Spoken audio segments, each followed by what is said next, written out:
आकाशवाणी गोरखपुर से प्रादेशिक समाचार।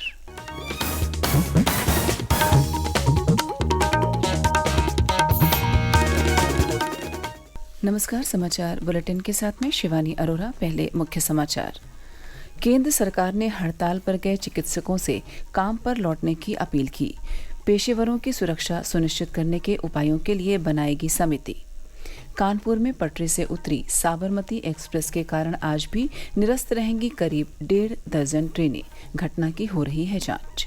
कल वाराणसी दौरे पर पहुंचे मुख्यमंत्री योगी आदित्यनाथ ने कहा, काशी को विकास का मॉडल बनाया जाए और प्रदेश सरकार 60,000 नौजवानों की करेगी भर्ती। 20% सीटों पर भर्ती होंगी लड़कियां।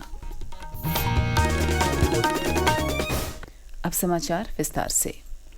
कोलकाता में आरजी कर राजकीय अस्पताल में एक महिला डॉक्टर से दुष्कर्म और हत्या के विरोध में भारतीय चिकित्सा संघ आईएमए के आह्वान पर कल देश भर में चिकित्सक 24 घंटे की हड़ताल पर रहे। इस दौरान ओपीडी और अन्य सामान्य सेवाएं बंद रहीं। प्रदेश के अलग अलग जिलों में हड़ताल के कारण निजी और सरकारी क्षेत्र की स्वास्थ्य सेवाएं प्रभावित रहीं। इस बीच केंद्रीय स्वास्थ्य मंत्रालय ने प्रदर्शनकारी डॉक्टरों की सुरक्षा सुनिश्चित करने के लिए हर संभव प्रयास करने का आश्वासन देते हुए उनसे जनहित में कार्य पर लौटने का आग्रह किया है। मंत्रालय ने कहा है कि स्वास्थ्य पेशेवरों की सुरक्षा सुनिश्चित करने के उपायों का सुझाव देने के लिए एक समिति बनाई जाएगी। राज्य सरकारों सहित सभी हितधारकों को सुझाव साझा करने के लिए आमंत्रित किया जाएगा। उधर भारतीय चिकित्सा संघ आईएमए ने आरजी कर मेडिकल कॉलेज मामले पर प्रधानमंत्री नरेंद्र मोदी को पत्र लिखकर डॉक्टरों की सुरक्षा और मामले में शीघ्र न्याय की मांग की है। संघ ने अपने पत्र में यह भी मांग की है कि सभी अस्पतालों की सुरक्षा प्रोटोकॉल हवाई अड्डों की तर्ज पर होनी चाहिए। पत्र में पीड़िता के शोक संतप्त परिवार को उचित और सम्मानजनक मुआवजा देने की मांग की गई है। कानपुर जिले के भीमसेन स्टेशन पर साबरमती एक्सप्रेस के डिब्बों के पटरी से उतरने की घटना के कारण आज भी करीब 1.5 दर्जन ट्रेनें निरस्त रहेंगी। यह जानकारी नॉर्थ सेंट्रल रेलवे के सोशल मीडिया अकाउंट एक्स के माध्यम से साझा की गई है।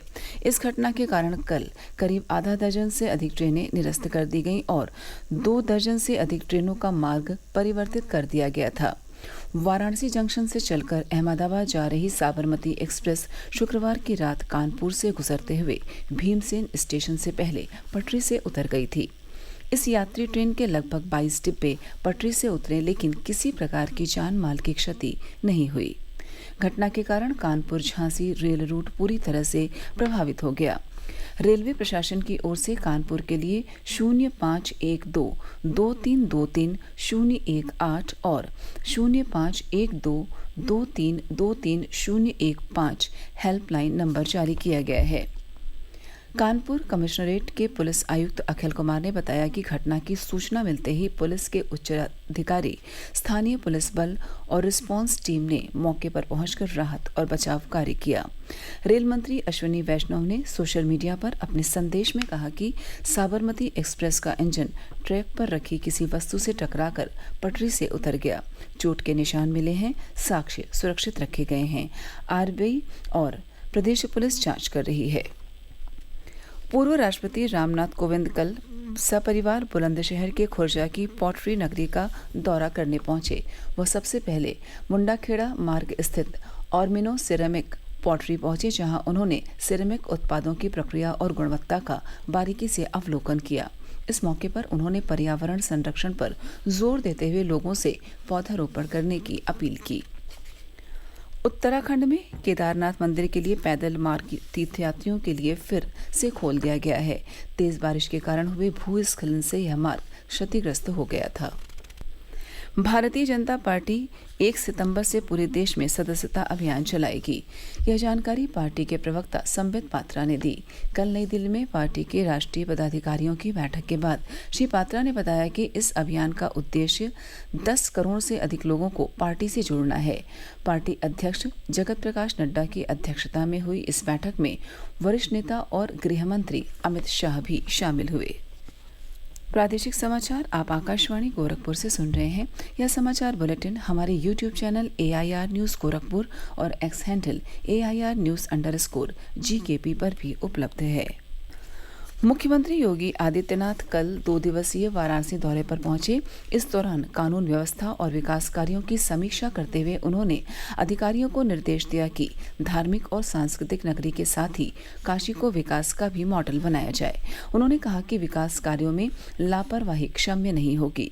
मुख्यमंत्री ने गोदौलिया स्थित राम लक्ष्मी नारायण मारवाड़ी हिंदू अस्पताल में डायलिसिस यूनिट का शुभारंभ किया। इस मौके पर उन्होंने कहा कि चिकित्सा क्षेत्र में गरीबों और वंचितों की सेवा में प्रदेश सरकार हमेशा अस्पताल का सहयोग करेगी। मुख्यमंत्री ने शिवपुर स्थित केंद्रीय कारागार के पुलिसकर्मियों के लिए बनाए जा रहे आवास और कैदियों के लिए बन रहे बैरकों के निर्माण कार्य का भी निरीक्षण किया। उन्होंने श्रावण मास में बाबा विश्वनाथ और काल भैरव मंदिर पहुंचकर दर्शन पूजन भी किया।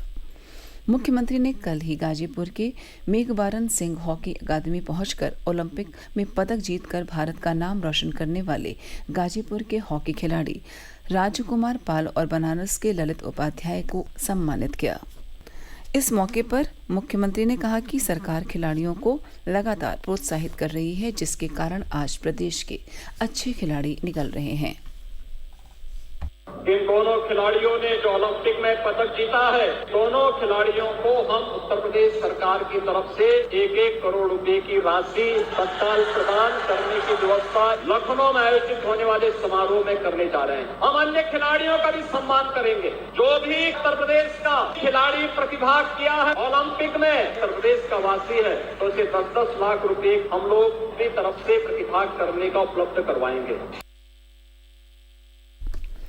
मुख्यमंत्री योगी आदित्यनाथ ने कल अम्बेडकर नगर में बृहद रोजगार और ऋण मेला में 2500 युवाओं को नियुक्ति पत्र सौंपे। साथ ही विभिन्न योजनाओं में चयनित पात्रों को 211 करोड़ रुपए का ऋण और स्वामी विवेकानंद युवा सशक्तिकरण योजना के अंतर्गत 5100 से अधिक छात्र छात्राओं को टैबलेट वितरित किए।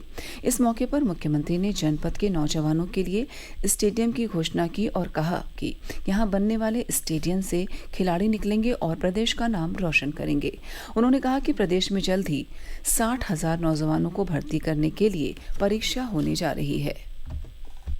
पहले 23, 24 और 25 में, 30 और 31 में उत्तर प्रदेश पुलिस में 60,000 से अधिक नौजवानों को सीधे सीधे भर्ती करने के लिए परीक्षा होने जा रही है। और इसमें भी याद रखना 20 की बेटियों को भर्ती करेंगे, जिससे सड़कों पर शोधों को ठीक उपचार कर सके। और दूसरा, पारदर्शी तरीके से बिना भेदभाव के भर्ती होगी। उत्तर प्रदेश के हर जनपद का नौजवान उसमें भर्ती होगा। मुख्यमंत्री आज अयोध्या दौरे पर रहेंगे।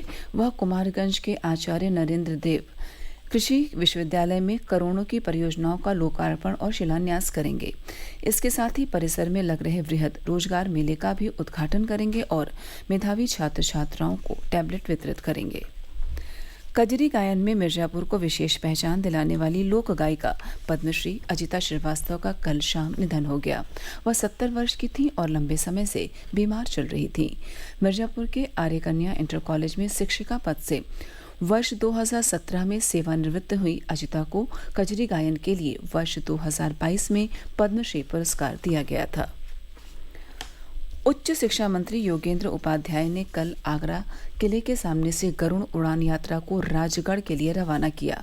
समर्थ गुरु रामदास और छत्रपति शिवराज प्रतिष्ठान द्वारा आयोजित 1253 किलोमीटर लंबी यात्रा में 1000 धावक, 100 साइकिल सवार और 4 घुड़सवार शामिल हैं, जो 13 दिन बाद राजगढ़ पहुंचेंगे। उच्च शिक्षा मंत्री योगेंद्र उपाध्याय ने कहा कि आगरा से शिवाजी महाराज की वीरता और कुशलता का इतिहास जुड़ा हुआ है। और अंत में इस बुलेटिन के मुख्य समाचार एक बार फिर। केंद्र सरकार ने हड़ताल पर गए चिकित्सकों से काम पर लौटने की अपील की। पेशेवरों की सुरक्षा सुनिश्चित करने के उपायों के लिए बनाएगी समिति। कानपुर में पटरी से उतरी साबरमती एक्सप्रेस के कारण आज भी निरस्त रहेंगी करीब 1.5 दर्जन ट्रेनें। घटना की हो रही है जांच। कल वाराणसी दौरे पर पहुंचे मुख्यमंत्री योगी आदित्यनाथ ने कहा, काशी को विकास का मॉडल बनाया जाए और प्रदेश सरकार 60,000 नौजवानों की करेगी भर्ती। 20% सीटों पर भर्ती होंगी लड़कियां। इसी के साथ प्रादेशिक समाचार समाप्त हुए। नमस्कार।